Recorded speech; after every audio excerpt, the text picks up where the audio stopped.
Hello friends, welcome to my channel. आज के video में हम डिस्कस करेंगे कुछ इंपॉर्टेंट एमसीक्यूज इंग्लिश ग्रामर के। ये सभी क्वेश्चंस बेस्ड होंगे आपके प्रीवियस ईयर्स पेपर्स पे। आज के वीडियो में हम डिस्कस करेंगे synonyms, antonyms, idioms and one word substitutions. So basically आज का वीडियो होने वाला है वोकैबुलरी सेक्शन से, जो कि बहुत इंपॉर्टेंट होता है एग्जाम्स के लिए और स्पेशली टीचिंग एग्जाम्स के लिए। तो आइए शुरू करते हैं आज का वीडियो। सो फ्रेंड्स, आज के वीडियो का पहला क्वेश्चन है the meaning of the word mitigate is. Mitigate का मीनिंग क्या होता है? ये उत्तराखंड लेक्चरर 2018 में पूछा गया क्वेश्चन है। Option A gruesome, option B harmful, option C lesson and option D increase. So पहला ऑप्शन है ग्रूसम। ग्रूसम का मीनिंग होता है बहुत हॉरिफाइंग, फेयरफुल या भयानक कह सकते हैं आप। तो ये तो आंसर नहीं होगा, क्योंकि मिटिगेट का मीनिंग होता है कम करना किसी चीज़ के इफेक्ट को, और हार्मफुल का मतलब होता है हानिकारक, तो ये भी ऑप्शन नहीं होगा। लेसन का मीनिंग होता है कम करना, तो ऑप्शन सी यहाँ पर करेक्ट आंसर होगा। और इसके बाद ऑप्शन डी है इंक्रीज। इंक्रीज इसका अपोजिट वर्ड हो जाएगा। अगर अपोजिट पूछा जाएगा मिटिगेट का तो उसका राइट आंसर होगा इंक्रीज। इंक्रीज का मतलब बढ़ाना, मिटिगेट का मतलब कम करना, लेसन का मतलब भी कम करना। इसके बाद नेक्स्ट क्वेश्चन है synonym of fortitude is. So fortitude word का सिनोनिम क्या होगा? ऑप्शन ए है करेज, ऑप्शन बी है कावर्ड, ऑप्शन सी है वीक एंड ऑप्शन डी है फ्रेजाइल। सो इन सभी में राइट आंसर आपका होगा ऑप्शन ए करेज। सो फोर्टिट्यूड मीन्स होता है करेज या धैर्य दिखाना, ठीक है। और कावर्ड का मीनिंग होता है कायर, वीक का मीनिंग होता है कमजोर, और फ्रेजाइल का मीनिंग भी होता है वीक। तो ये दोनों आपस में सिनोनिम्स हो जाएंगे। इसके बाद नेक्स्ट क्वेश्चन है the original inhabitants of a country is known as. So original inhabitant यानी कि मूल निवासी किसी कंट्री के, उन्हें हम एक वर्ड में क्या कहते हैं? Option A egocentric, option B aborigines, option C sadistic and option D complacent. So right answer होगा इस क्वेश्चन का, अगर आपको पता है तो आप बता सकते हैं। राइट आंसर होगा ऑप्शन बी एबोरिजिन्स। एबोरिजिन्स कहते हैं हम ओरिजिनल इनहैबिटेंट्स को, जो किसी कंट्री के मूल निवासी होते हैं। इसके सिवा ईगोसेंट्रिक कहते हैं जो हर चीज़ को पर्सनल पॉइंट ऑफ व्यू से देखते हैं। इसके बाद सैडिस्टिक, सैडिस्टिक उन्हें कहते हैं जो दूसरों को दुख में देखकर खुश होते हैं। इसके बाद है कंप्लेसेंट। कंप्लेसेंट कहते हैं जो सेल्फ सेटिस्फाइड होते हैं, जो खुद के काम से संतुष्ट होते हैं, खुद से संतुष्ट होते हैं, ऐसे लोगों को। इसके बाद नेक्स्ट क्वेश्चन है choose the correct meaning of the following idiom. So ये क्वेश्चन भी उत्तराखंड लेक्चरर 2018 में पूछा गया है, और ईडियम है the heat of the day. So the heat of the day का क्या मीनिंग होगा? Option A burning issue of the time, option B warm and hot day, option C bright sunshine and option D summer season. So right answer होगा इस question का, बहुत ही clearly दिख रहा है, option A the burning issue of the time. इसके बाद next question है बिबिलियोफाइल मीन्स। सो बिबिलियोफाइल का मीनिंग क्या होता है? ठीक है, ये भी वन वर्ड सब्स्टिट्यूशन है। So option A a lover of women, a hater of women, a lover of animals and a lover of books. So right answer अगर आपको पता है तो आप बता सकते हैं। राइट आंसर होगा इस क्वेश्चन का option D a lover of books, उसे हम कहते हैं बिबिलियोफाइल। इसके बाद नेक्स्ट क्वेश्चन है the meaning of win laurel is. So ये भी प्रीवियस ईयर क्वेश्चन है। सो विंड लॉरेल का मीनिंग क्या होगा यहाँ पर देखते हैं। Option A honest person, option B reluctantly and option C win fame and option D to fight. So यहाँ पे राइट आंसर होगा इस क्वेश्चन का ऑप्शन सी विन फेम, ठीक है। इसके सिवा रिलक्टेंटली एक वर्ड है यहाँ पर, इसका मतलब होता है अनिच्छा होना या बिल्कुल किसी काम को करने की इच्छा ना होना। इसके बाद नेक्स्ट क्वेश्चन है which phrase has the same meaning as ins and outs. So ins and outs किसका मीनिंग होगा यहाँ पे देखते हैं। 4 फ्रेजेस दिए यहाँ पे, right and left, pros and cons, ups and downs and all the details. So right answer अगर आपको पता हो तो आप बता सकते हैं। इन्स एंड आउट्स के लिए राइट आंसर होगा option D all the details. So ins and outs phrase का मीनिंग होगा ऑल द डिटेल्स। इसके बाद नेक्स्ट क्वेश्चन है synonym of diligent is. So synonym of diligent क्या होगा? ये भी उत्तराखंड लेक्चरर में पूछा गया क्वेश्चन है। Option A intelligent, option B hard working, option C talented और option D wise. So right answer होगा इस क्वेश्चन का option B hard working. Diligent का मीनिंग होता है मेहनती या लेबोरियस, या फिर आप कह सकते हैं हार्ड वर्किंग। इसके बाद नेक्स्ट क्वेश्चन है one who runs away from law is known as. So जो कानून से भागता है उसे एक वर्ड में क्या कहते हैं? वैसे हमारी कंट्री में उन्हें नीरव मोदी या विजय माल्या भी कह देते हैं, बट यहाँ पे ऑप्शंस दिए हैं। Option A falsehood, option B fugitive, option C fallacy and option D athlete. So right answer होगा इस क्वेश्चन का ऑप्शन बी फ्यूजिटिव। ठीक है, सो फ्यूजिटिव कह सकते हैं आप नीरव मोदी और विजय माल्या जैसे लोगों को जो कानून से भागते हैं। नेक्स्ट क्वेश्चन है the meaning of modus operandi is. Modus operandi एक लैटिन टर्म है, इसका इंग्लिश मीनिंग आपसे पूछा गया है और ये क्वेश्चन पूछा गया है उत्तराखंड लेक्चरर 2018 में। ऑप्शन है आपके सामने the condition of human mind, work is worship, the manner of operating और प्रोसीडिंग, कॉज और tending to cause sleep. So right answer होगा इस क्वेश्चन का option C the manner of operating और प्रोसीडिंग। इसके बाद नेक्स्ट क्वेश्चन है antonyms of parsimonious. So parsimonious का एंटोनिम यहाँ पे पूछा गया है। ऑप्शन ए है प्रोडिगल, ऑप्शन बी है ट्रेटर, ऑप्शन सी है रूड एंड ऑप्शन डी है फ्रूगल।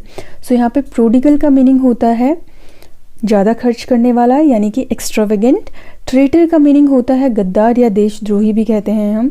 रूड आप जानते हैं इल मैनर्ड को रूड कहते हैं। और फ्रूगल का मीनिंग होता है कम खर्च करना। तो आपको पार्सिमोनियस का मीनिंग पता होना चाहिए इसका एंटोनिम फाइंड आउट करने के लिए।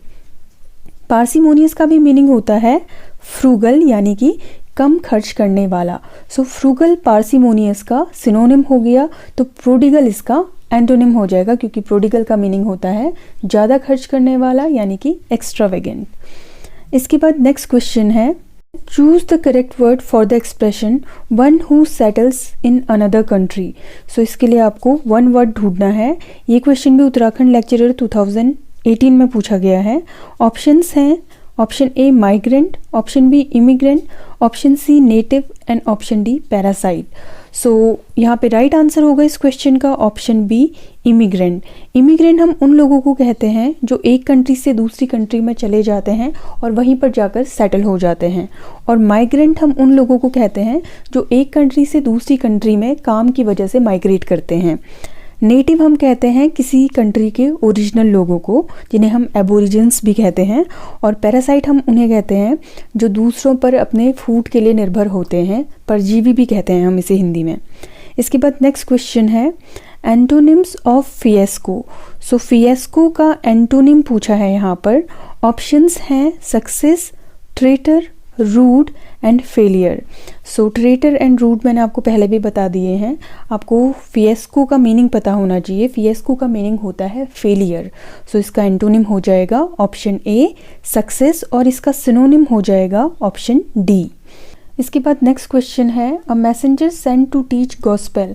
सो एक ऐसा मैसेंजर जिसे बाइबल की गॉस्पेल सुनाने के लिए भेजा जाता है उसे क्या कहते हैं? उत्तराखंड LT 2018 में पूछा गया क्वेश्चन है ये। ऑप्शन ए है वेगाबॉन्ड। वेगाबॉन्ड का मीनिंग होता है घुमक्कर, तो ये इसका आंसर यहाँ पर नहीं होगा। उसके बाद है बी मैसेंजर। मैसेंजर एक संदेशवाहक को कहा जाता है, बट यहाँ पर जो बाइबल की गॉस्पेल सुनाने जाते हैं ऐसे संदेशवाहक को पूछा जा रहा है। नेक्स्ट टू ऑप्शन है अपोस्टल और एबट। एबट हम कहते हैं मठाधीश यानी कि मोनेस्ट्रीज के हेड को, तो ये भी इसका आंसर नहीं होगा। इसका मतलब राइट आंसर क्या होगा? Option C apostle. अपोस्टल कहते हैं हम उन मैसेंजर्स को जो बाइबल की गॉस्पेल सुनाने के लिए जाते हैं। इसके बाद नेक्स्ट क्वेश्चन है one who looks at everything from a personal point of view is known as. So जो हर चीज़ को पर्सनल पॉइंट ऑफ व्यू से देखते हैं उन्हें हम कहते हैं ईगोसेंट्रिक। इसे मैं पहले एक्सप्लेन कर चुकी हूँ आपको। इसके सिवा सैडिस्टिक और कंप्लेसेंट का मीनिंग भी मैंने आपको बताया है। एक वर्ड बचता है यहाँ पे क्योटिक या क्यूक्सोटिक। सो क्योटिक और क्यूक्सोटिक का मीनिंग होता है आइडियलिस्टिक या फिर वेरी अनरियलिस्टिक। इसके बाद नेक्स्ट क्वेश्चन है the synonym of amnesty is. So amnesty का सिनोनिम क्या होगा? Option A dishonour, option B justice, option C pardon and option D release. So right answer है इस क्वेश्चन का, आपको पता हो तो आप बता सकते हैं। राइट आंसर है इस क्वेश्चन का ऑप्शन सी, पार्डन। एमनेस्टी का मीनिंग होता है क्षमा यानी कि पार्डन। इसके बाद नेक्स्ट क्वेश्चन है, choose the correct antonym of captivity, और ये क्वेश्चन पूछा गया है उत्तराखंड लेक्चरर 2018 में। सो ऑप्शंस हैं, option A slavery, option B freedom, option C dependent and option D bondage. So right answer होगा ऑप्शन बी फ्रीडम। बहुत ही इजी क्वेश्चन है। इसके बाद नेक्स्ट क्वेश्चन है एंटोनिम ऑफ ऑब्लिक्वी। ऑब्लिक्वी का एंटोनिम पूछा है। ऑप्शंस हैं, option A dishonour, option B traitor, option C praise and option D failure. So obloquy का मीनिंग क्या होता है? ऑब्लिक्वी का मीनिंग होता है डिस्ग्रेस या फिर डिसऑनर। तो ये हो जाएगा ऑब्लिक्वी का सिनोनिम। सो इसका अपोजिट क्या होगा? अपोजिट होगा प्रेज, यानी कि option C is the correct answer. इसके बाद नेक्स्ट क्वेश्चन है synonym of adroit. So adroit का सिनोनिम क्या होगा? Option A skilful, option B justice, option C pardon and option D wicked. So right answer अगर आपको पता हो तो आप बता सकते हैं।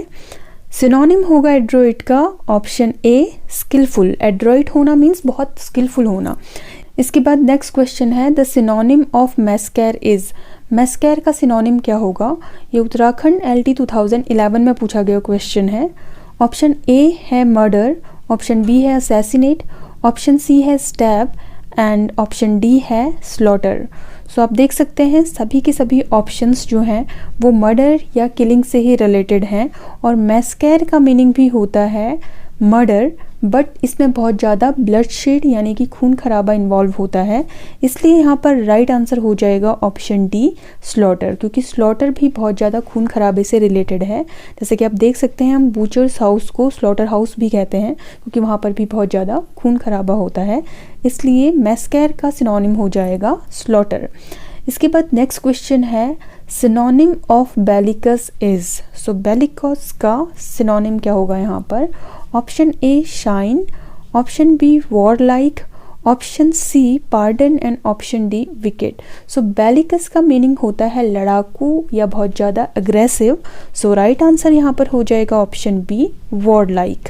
इसके बाद नेक्स्ट क्वेश्चन है one who has special skill in judging art and music is called. So ऐसे लोगों को जिनकी जजिंग स्किल्स अच्छी होती हैं आर्ट एंड म्यूजिक में, उन्हें क्या कहा जाता है? Option A connoisseur, option B cosmopolitan, option C crusade and option D none. So right answer होगा इस क्वेश्चन का ऑप्शन ए कनॉजर। कनॉजर कहते हैं उन लोगों को जो पारखी होते हैं या विशेषज्ञ होते हैं आर्ट और म्यूज़िक के। इसके सिवा कॉस्मोपॉलिटन उन लोगों को कहते हैं जो पूरे वर्ल्ड को अपनी फैमिली समझते हैं या जिनके अंदर नेशनल प्रेजुडिसेस नहीं होते हैं। क्रूसेड कहते हैं रिलीजियस वॉर को। इसके बाद नेक्स्ट क्वेश्चन है अ फॉल्स आइडिया और belief is known as. So a false idea और बिलीफ के लिए एक वर्ड क्या होगा? Option A falsehood, option B lie, option C fallacy and option D complacent. So right answer होगा यहाँ पर ऑप्शन सी फैलेसी।